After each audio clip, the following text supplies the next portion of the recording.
உண்மை உடனுக்குடன் என்பதுதான் புதிய தலைமுறையின் தாரக மந்திரம். மக்களுக்காக மக்கள் பக்கம் நின்று செய்திகளை அளிப்பதை கடமையாக கொண்டிருக்கிறது புதிய தலைமுறை. அப்படித்தான் ஃபெஞ்சல் புயல் சமயத்தில் களத்திலிருந்து செய்திகளை அளித்து வந்தது புதிய தலைமுறை. விழுப்புரத்தில் களத்திலிருந்து செய்தி சேகரித்த போது ஆபத்தான நிலையில் இருந்தவர்களுக்கு கை கொடுத்து உதவினர் புதிய தலைமுறை செய்தி குழுவினர். இந்த 2 பக்கெட்டுகள் தான் நம்ம அந்த குழந்தைய வச்சு கொண்டு வந்து அவங்க உறவினர் ஒப்படைச்சிருக்கோம். அவங்களுக்கு மிகுந்த மகிழ்ச்சி ஏற்படுத்தியிருக்குது.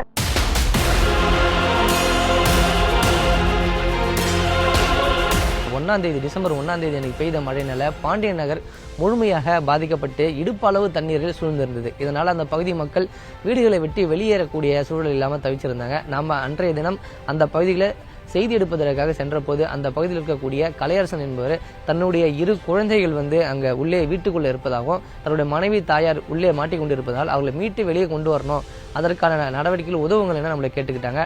அதனைத் தொடர்ந்து நாம் உடனடியாக தீயணைப்புத் துறைக்கு தகவல் தெரிவித்தோம். ஆனால் அவங்க உடனடியாக வர முடியாது, படகுகள் இல்லை, வெளியில் போயிருப்பதாக தெரிவிச்சிட்டாங்க. ஆனால் அங்கே மழை அதிகமாக பெய்துட்டே இருந்ததுனால அந்த பகுதி முழுவதுமாக தண்ணீரின் அளவு அதிகரித்து வேகமாகவும் போகக்கூடிய சூழல் இருந்ததுனால உடனடியாக அந்த குழந்தைகளை மீட்கணும்னு அவர் நம்மக்கிட்ட கேட்டுட்டாரு. புதிய தலைமுறை சார்பாகவும் நாமளும் களத்தில் இறங்கி அந்த குழந்தைகளை பக்கெட் மூலமா மீட்டு வருவதற்கான நடவடிக்கை மேற்கொண்டோம். அதன் மூலமாக இடுப்பளவு தண்ணீரான அந்த குழந்தையை மீட்டுட்டு வந்தோம். அந்த குழந்தையை மீட்டதுக்கப்புறம் அவங்களோட பெற்றோர்களும் அவங்களோட உறவினர்களும் நமக்கு பெருமளவில் நன்றியை தெரிவிச்சிருந்தாங்க. இந்த குழந்தை மீட்கப்பட்ட சம்பவம் என்பது நமக்கு மட்டும் இல்லாமல் எல்லோரிடத்திலுமே ஒரு மகிழ்ச்சி ஏற்படுத்தியிருந்தாலும், இந்த சம்பவம் பெஞ்சல் புயல் பாதிப்பு ஏற்படுத்தியிருந்தாலும் அந்த மீட்கப்பட்ட சம்பவம் என்று இன்னைக்கு மனதில் மாறாத ஒரு நிகழ்ச்சியாக நிறைந்திருக்கிறது.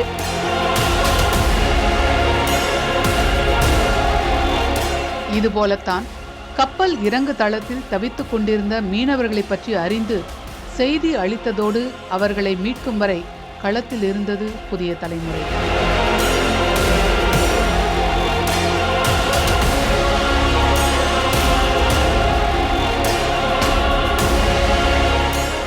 கடலில் இருக்கிற காற்றழுத்தம் புயலாக மாற வாய்ப்பு உள்ளது. மீனவர்கள் யாரும் கடலுக்கு செல்லக்கூடாதுன்னு தொடர்ந்து மாவட்ட நிர்வாகம் அரசு அறிவித்து வராங்க. அந்த சமயத்தில் தான் நம்ம செய்தியும் தொடர்ந்து பதிவு செய்கிறோம். திடீரென 6 மீனவர்கள் 2 படகுல சென்று கடலில் சிக்கிக்கொண்டதாகவும் அந்த படகு கவிழ்ந்து விட்டதாகவும் தகவல் வருது. ஆனால் அந்த மீனவர்கள் என்ன ஆனாருன்னு அப்போ தெரியல. அப்போ சம்மந்தப்பட்ட அந்த ராசாப்பேட்டை கிராமத்தில் பார்க்கும்போது தான் தெரியுது, அந்த 6 மீனவர்களும் அங்கே அருகில் தனியார் தொழிற்சாலைக்கு சொந்தமான கப்பல் இறங்கு தளத்தில் போய் தஞ்சமடைகிறாங்கன்னு தெரியுது. அந்த செய்தியை நம்ம வெளியிடுறோம். இது மாதிரி படகு கவுந்துடுச்சு, 6 மீனவர்கள் உயிர் தப்பி அருகில் உள்ள தனியாருக்கு சொந்தமான கப்பல் இறங்கு தளத்தில் அங்கே தஞ்சமடைறான்னு செய்தி வெளியிடுறோம்.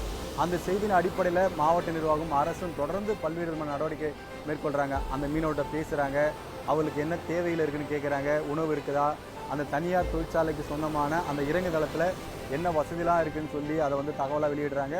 அந்த செய்தியை நம்ம பதிவு செய்தியே வரோம். கிட்டத்தட்ட 24 மணி நேரம் அங்கேயே இருக்காங்க, அவங்க பாதுகாப்பாக அங்கேயே இருக்காங்க, பாதுகாப்பு உறுதி செய்யப்படுது. ஆனால் அவர்கள் கரையை கூட்டு வருவதற்கு பல்வேறு விதமான முயற்சிகள் எடுக்கப்படுது. படகு மூலயமா அங்கே போகலாமான்னு பார்க்குறாங்க. நிச்சயமாக அது போக முடியாது. போனாக்கா மீண்டும் ஒரு பிரச்சனை ஏற்படும். ஏன்னா கடல் அந்தளவு சீற்றமாக இருக்குது. கடல் சீற்றத்தில் மீண்டும் ஒரு படகு கவர்றதுக்கான வாய்ப்பு உள்ளது. இதையெல்லாம் பார்த்து மீனவர்களும் சரி மற்ற அதிகாரிகளும் சரி ஒரு அச்சப்படுறாங்க. நிச்சயமாக மீண்டும் ஒரு பிரச்சனையை நம்மளே ஏற்படுத்தக்கூடாதுன்னு அது சம்மந்தமாக தொடர்ந்து நம்ம செய்தி வெளியிடுறோம். சம்மந்தப்பட்ட பாதிக்கப்பட்ட அந்த மீனவர்களுடைய குடும்பத்தோட தகவலை வெளியிடுறோம். அந்த மீனவர்கள் சம்மந்தப்பட்ட உள்ளே சென்று சிக்கிக்கொண்ட அந்த மீனவர்கள் தகவலை வெளியிடுறோம். இந்த 24 மணி நேரத்தில் ஒரு சில அரசியல் அழுத்தங்கள்லாம் வருது. அந்த மீனவர்களை உடனே மீட்கணும்னு சொல்கிறாங்க. இதையெல்லாம் நம்ம பதிவு செய்யும் போதே அரசு ஒரு உடனடியாக நடவடிக்கை மேற்கொள்ளுது. படகு மூலிமா நிச்சயமாக அங்கு சென்று அவர்கள் மீட்பது சிரமம் ஏற்படும். எனவே ஹெலிகாப்டர் கொண்டு வந்து மீட்கலான்னு முடிவு பண்ணுறாங்க. அந்த ஹெலிகாப்டர் அங்கே வரும்போதுக்குள்ளே நம்மளும் அங்கே போய் சேர்றோம். அந்த ஹெலிகாப்டர் மூலியமாக 2 பேராக அழைத்து கரைக்கு விடுறாங்க. அங்கே மீட்கிற காட்சியும் சரி, அந்த கரைக்கு விடுற காட்சியும் சரி, நம்ம புதிய தலைமுறை பிரத்யோகமாக முதல் காட்சியாக பதிவு செய்து பிரேக் பண்ணுறோம்.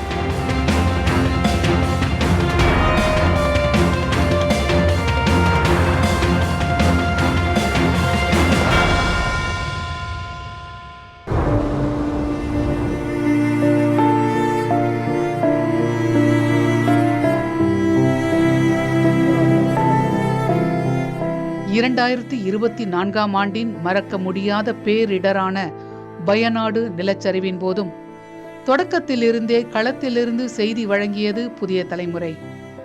இப்படி ஒரு பேரிடர் பரப்பிலிருந்து பல சிரமங்களுக்கு மத்தியில்தான் செய்தியாளர்கள் செய்திகளை அளித்தனர்.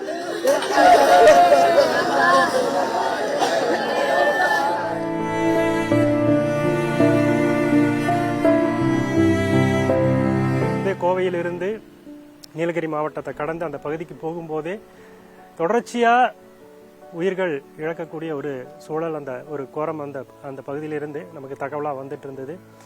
நம்ம இந்த பயணத்தை தொடங்கும்போது ஒரு 7 பேர் தான் அந்த நிலச்சரிவில் இறந்ததான ஒரு தகவல் அடிப்படையில் தான் நம்ம அந்த பகுதிக்கு கிளம்பி போனோம். போக போக அந்த பகுதியை போய் சேர்ந்த உடனே அந்த காட்சியை பார்க்கவே முடியல. அவ்வளவு கோரமான ஒரு விஷயமா இருந்தது. அதை பதிவு பண்ணோம்.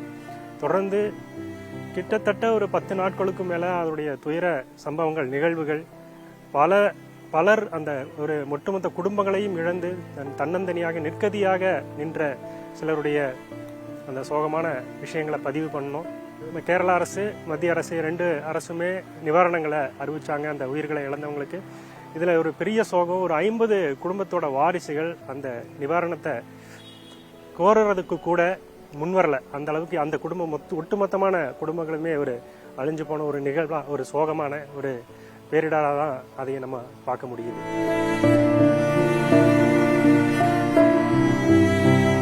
ரொம்ப மோசமாக இருந்தது. ஊட்டி மாவட்டத்தை கடந்து நம்ம கேரளா பார்டரை தாண்டி வயநாடு நிலச்சரிவு ஏற்பட்ட இடம், குறிப்பாக முண்டக்கை அப்படிங்கிற ஒரு பகுதியை நம்ம ரீச் ஆகிறதே ரொம்ப கடினமான ஒரு விஷயமாக இருந்தது.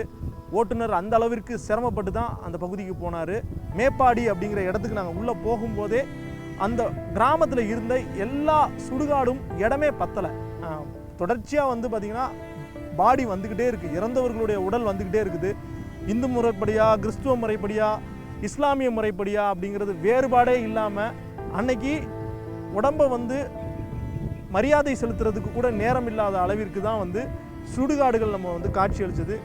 அது முதல் நாடே நமக்கு வந்து மிகப்பெரிய ஒரு கனமான ஒரு காட்சிகளை தான் நம்மளால் பார்க்க முடிஞ்சது. அடுத்தடுத்த நாட்களில் குறிப்பாக நிலச்சரிவு ஏற்பட்ட பகுதியான முண்டக்கை, சூரல்மலை, பூந்தேரி மட்டம் உள்ளிட்ட அடுத்தடுத்த பகுதிக்கு புதிய தலைமுறை குழு சென்றோம். அங்கே ரொம்ப சேலஞ்சிங்கான பல விஷயங்கள் இருந்தது. குறிப்பாக மேலிருந்து ஏற்பட்ட அந்த நிலச்சரிவு, அந்த நிலச்சரிவிலிருந்து உருண்டு வந்த மண் பாறைகள் சாலி ஆற்றினுடைய ஒட்டுமொத்த திசையையும் மாற்றிருச்சு.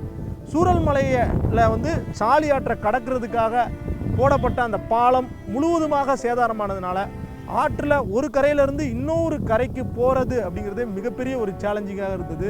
அப்போது இந்திய இராணுவ வீரர்கள் அந்த இடத்துல களத்துக்கு வந்து பாலம் கட்டிகிட்டு இருந்தாங்க. 1.5 நாளில் முழுமையாக பாலம் கட்டி முடிக்கப்பட்டது. அந்த பாலம் கெட்டுற வரையுமே அந்த பகுதியில் இருக்கக்கூடிய உடல்களையோ அல்லது அதிக அளவிற்கு காயமடைந்தவர்களையோ மீட்கிறதுக்கு அதிக ஹெலிகாப்டர்கள் தான் பயன்படுத்தப்பட்டது.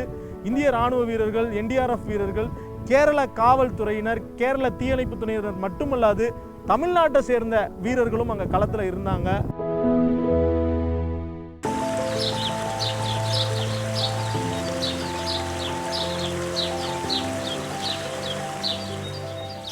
நெல்லையின் உயிர் நாடியான தாமிரபரணி ஆற்றில் நீர் உறிஞ்சும் நிறுவனங்கள் குறித்து புதிய தலைமுறையின் பிரத்யேக RTI தகவல் அந்த இடத்திற்கு நீதிபதிகளையே கள ஆய்வு செய்ய வைத்தது.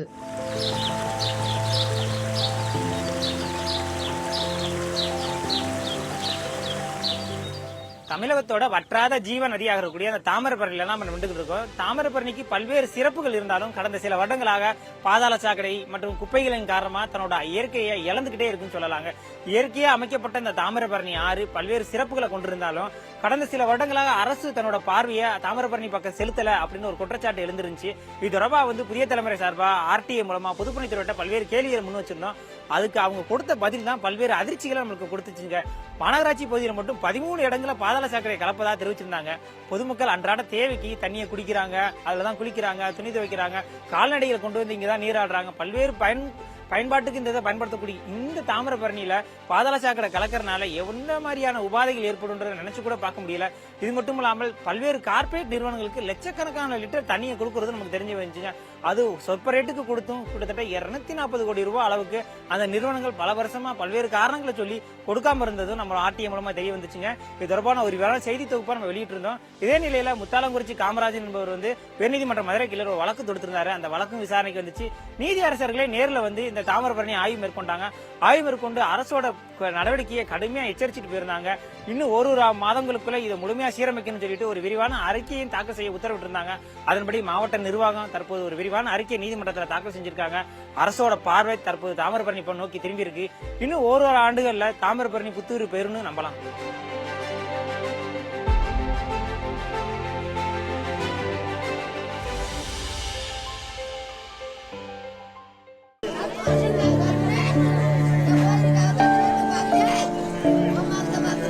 இன்னைக்கு எத்தனை தாலி வாங்குறோம் சாமி?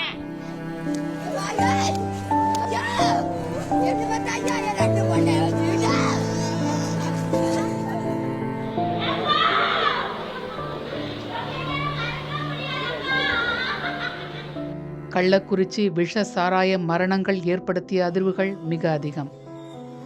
மலிவாக கிடைக்கிறது என்பதற்காக விஷ சாராயம் வாங்கி அருந்தி இறந்தவர்களின் குடும்பங்கள் அழுது ஓயும் முன்பே அவர்களுக்காக குரல் கொடுத்தது புதிய தலைமுறை.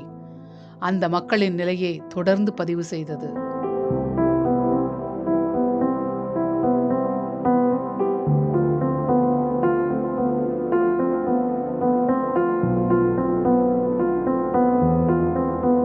முதல்ல அலுவலகத்திலிருந்து என்னை தொடர்பு கொண்ட போது விஷசாராயம் சாப்பிட்டு 3 பேர் இறந்துட்டாங்க அப்படிங்கிற தகவல் தான் எனக்கு கிடைச்சது.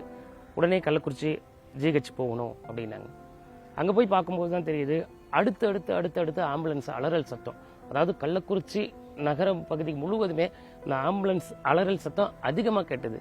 அப்புறம் ஜிஹெச் போய் பார்க்கும்போது தான் அங்கே அடுத்தடுத்து அழைச்சி வரப்பட்ட ஒவ்வொரு பேஷண்ட்டும் பார்த்தோம்னா ரொம்ப கவலைக்கிடமா, ஒரு சிலர் உயிரிழந்த நிலையிலேயே அங்கே அவங்களது குடும்பத்தார் அந்த கதறி அழுத சத்தம் இப்போ வரைக்கும் என் காதில் ஒழிச்சிட்டு இருக்கு அப்படின்னே சொல்லலாம்.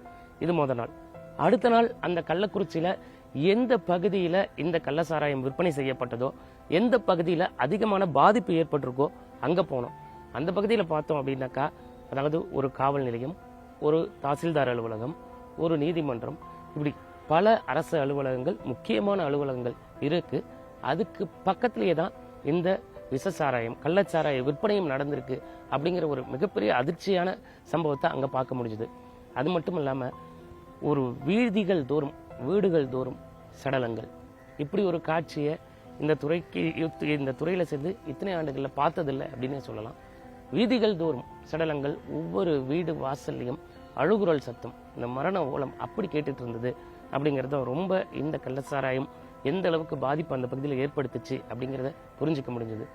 இதற்கு பல அலட்சியங்கள் காரணமாக இருந்தது. அதை அப்போவே பதிவு செஞ்சிருந்தோம்.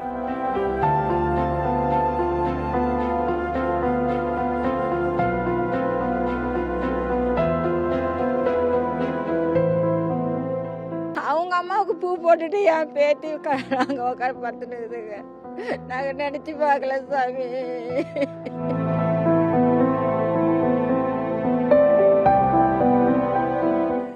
அண்டை மாநிலமான புதுச்சேரியில் விஷவாயு கசிந்த விபத்தில் தொடக்கம் முதலே களமாடியது புதிய தலைமுறை.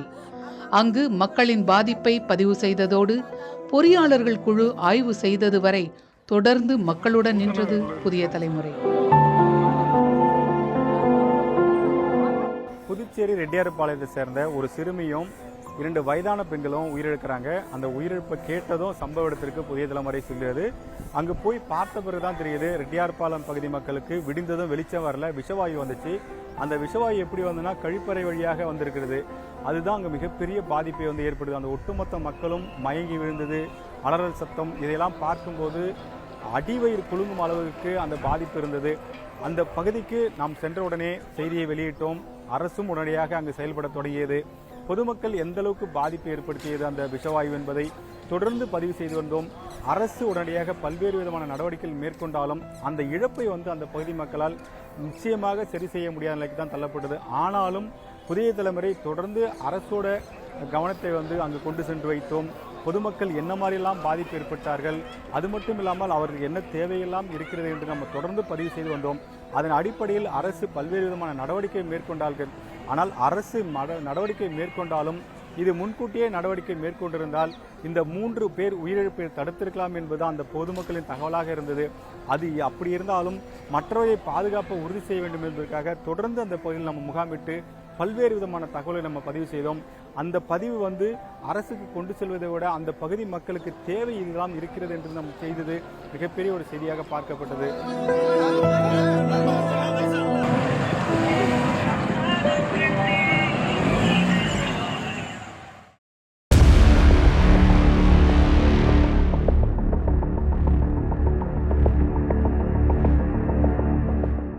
ஆம்ஸ்ட்ராங் கொலைக்கு முன்பாக பரபரப்பாக பேசப்பட்ட கொலை நெல்லை காங்கிரஸ் நிர்வாகி ஜெயக்குமாரின் மரணம்.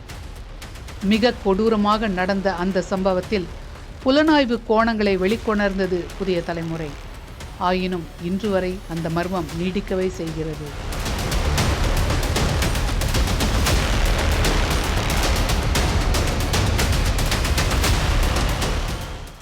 மக்களுக்கு தேவையான செய்தி சேகரிப்பு மட்டுமில்லாமல் ஒரு அசாதாரண சூழ்நிலையிலும் களத்தில் இறங்கி அதுவும் புலனாய்வு செய்து பல திடுக்கிடும் சம்பவங்களை வெளிக்கொண்டு வந்த ஒரு செய்தி தான் திருநெல்வேலி மாவட்ட காங்கிரஸ் பிரமுகர் ஜெயக்குமார் மரணம் தொடர்பான வழக்கு.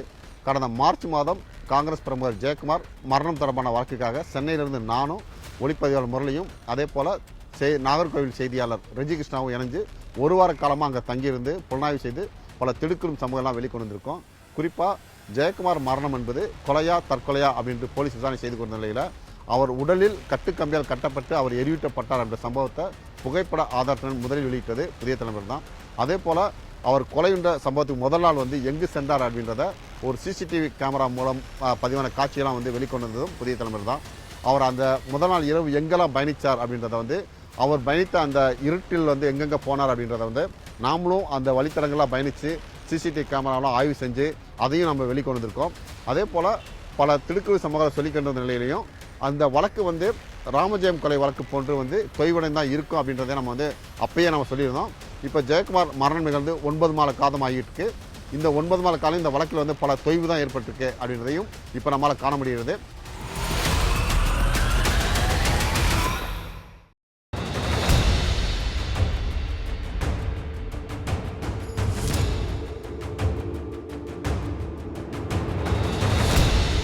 நீட் பயிற்சி மையங்களில் மாணவர்கள் கடுமையாக நடத்தப்படுவதாக சொல்லப்படுவதுண்டு.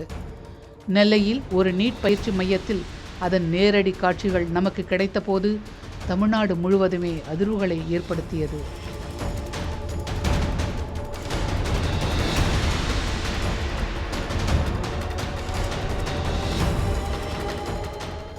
எப்படியாச்சும் மருத்துவர் ஆயிரணும், நீட் தேர்வுல பாஸ் ஆயிரணும் கனவோடு பல மாணவர்கள் தமிழகத்தில் இருக்காங்க. அப்படி இருக்க திருநெல்வேலி மாவட்டத்தில் இருக்கக்கூடிய ஒரு நீட் பயிற்சி மையத்திற்கு ஒரு ஆயிரக்கணக்கான மாணவர்கள் ஒவ்வொரு வருஷமும் படிச்சுட்டு போயிட்டு இருக்காங்க. அப்படிப்பட்ட அந்த பயிற்சி மையத்தில் இருக்கக்கூடிய ஆசிரியர்கள் அங்க இருக்கக்கூடிய மாணவர்களை கொடுமைப்படுத்துறதாகவும் சித்திரவதைப்படுத்துறதாகவும் இது மட்டும் இல்லாமல் காலனியை கொண்டு தாக்குறதாகவும் தொடர்ந்து ஒரு குற்றச்சாட்டும் புகாரும் எழுந்துச்சுங்க. இது தொடர்பாக வீடியோ ஆதாரத்தோட புதிய தலைமுறைக்கு அந்த தகவல் கிடைக்குது. இது தொடர்பாக நேரிலேயே நம்ம போய் அந்த நீட் பயிற்சி மையத்தோட விளக்கத்தை கேட்கிறோம். அவங்க தாக்குனதை ஒத்துக்கிட்டு இருந்தாலும் காலனியால எந்த விஷயத்தையும் நாங்க பண்ணல, மாணவர்கள் படிக்கிறதுக்காக தான் தாக்கணும் அப்படின்னு அவங்களோட விளக்கத்தை கொடுத்திருந்தாங்க. இது மட்டும் இல்லாமல் புகார் கொடுத்தவரை நம்ம சந்திச்சோம். அவருக்கும் பாதுகாப்பு நம்ம கொடுக்க வேண்டியது ரொம்ப முக்கியமாக இருந்துச்சு. அவர்கிட்ட இருந்து தகவல்கள் மட்டுமே சேகரிச்சோம். இது தொடர்பாக செய்தி தொகுப்பை வெளியிட்டு இருந்தோம். இது இந்திய அளவில் ஒரு பெரிய அதிர்ச்சி ஏற்படுத்துச்சுங்க. ஏன்னா அவங்க கொடுத்த அந்த சிசிடிவில இருந்த காட்சிகள் பாப்பவங்களை பெரிய அதிர்ச்சியை ஏற்படுத்தக்கூடிய வகையில தாங்க இருந்துச்சு. அப்படிப்பட்ட அந்த சிசிடிவி காட்சிகள் சமூக வலைதளங்களை பெரிய அளவில் பேசு பொருளா மாறிச்சு. இது மட்டும் இல்லாமல் நம்மளும் ஒரு செய்தி தொகுப்பு வெளியிட்டு இருந்தோம். நம்மளோட செய்தி தொகுப்பு வெளியிட்ட தொடர்ந்து மாநில மனித உரிமை ஆணைய உறுப்பினரே நேரில் விசாரணை நடத்தினாங்க. இது தொடர்பான வழக்கும் பதிவு செஞ்சாங்க. தற்போது நீட் பயிற்சி மையங்கள் தமிழகத்தில் கண்காணிக்க தொடங்கிருச்சுன்னு சொல்லலாங்க.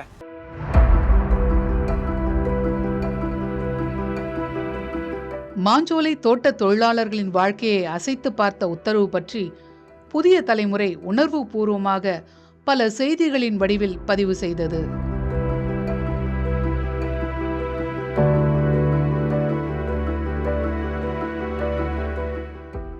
மாஞ்சோலை மக்களுக்கு மாற்று ஏற்பாடு செய்யும் வரை அவர்களை வெளியேற்றக்கூடாது என்ற உத்தரவை பிறப்பித்தது நீதிமன்றம். பண்ணாதீங்க.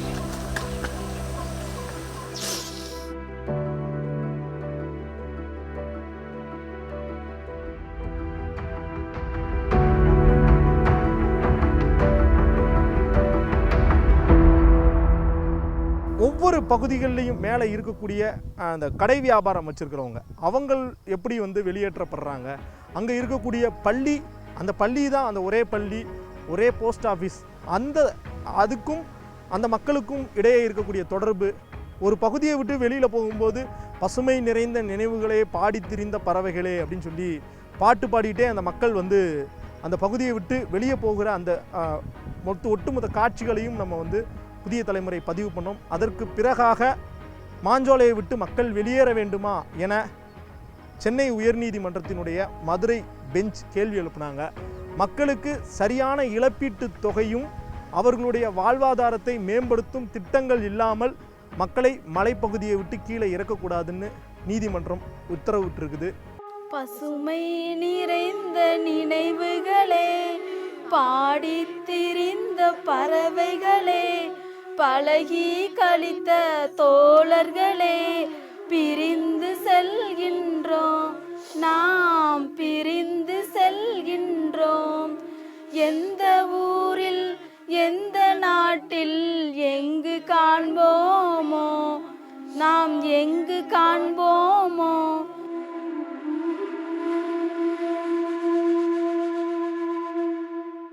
மக்களின் உணர்வோடு ஒன்றி அவர்களின் பாதிப்புகளையும் கோரிக்கைகளையும் வெளிக்கொண்டு வரும் புதிய தலைமுறை அப்படித்தான் அரிட்டப்பட்டி உள்ளிட்ட 48 கிராமங்களில் டங்ஸ்டன் கனிம சுரங்கத்திற்கான ஏலத்தையும் வெளிக்கொணர்ந்தது. இதன் விளைவு தமிழக சட்டசபையில் தனி தீர்மானமாகவும் மறு ஆய்வுக்கான மத்திய அரசு விடுத்த அறிவிப்பாகவும் நீள்கிறது. டங்ஸ்டன் சுரங்க திட்டத்தை முழுமையாக கைவிடும் வரை போராட்டம் தொடரும் என்று அறிவித்து தொடர்ந்து நடத்தி கொண்டிருக்கிறார்கள் 48 கிராமங்களைச் சேர்ந்த மக்கள். அவர்களின் குரல்கள் மட்டுமல்ல, எங்கெல்லாம் மக்களின் குரல் வலியோடு ஒலிக்கிறதோ, எந்த இடத்தில் அதிகாரத்தை நோக்கி கேள்வி எழுப்ப வேண்டி இருக்கிறதோ, எங்கெல்லாம் மக்களுக்காக நிற்க வேண்டிய தேவை இருக்கிறதோ, எந்த இடத்தில் உதவி கேட்டு கரங்கள் நீள்கிறதோ, அங்கெல்லாம் ஆண்டுகள் பல கடந்தாலும் புதிய தலைமுறை தனது பயணத்தை தொடர்ந்து கொண்டிருக்கும்.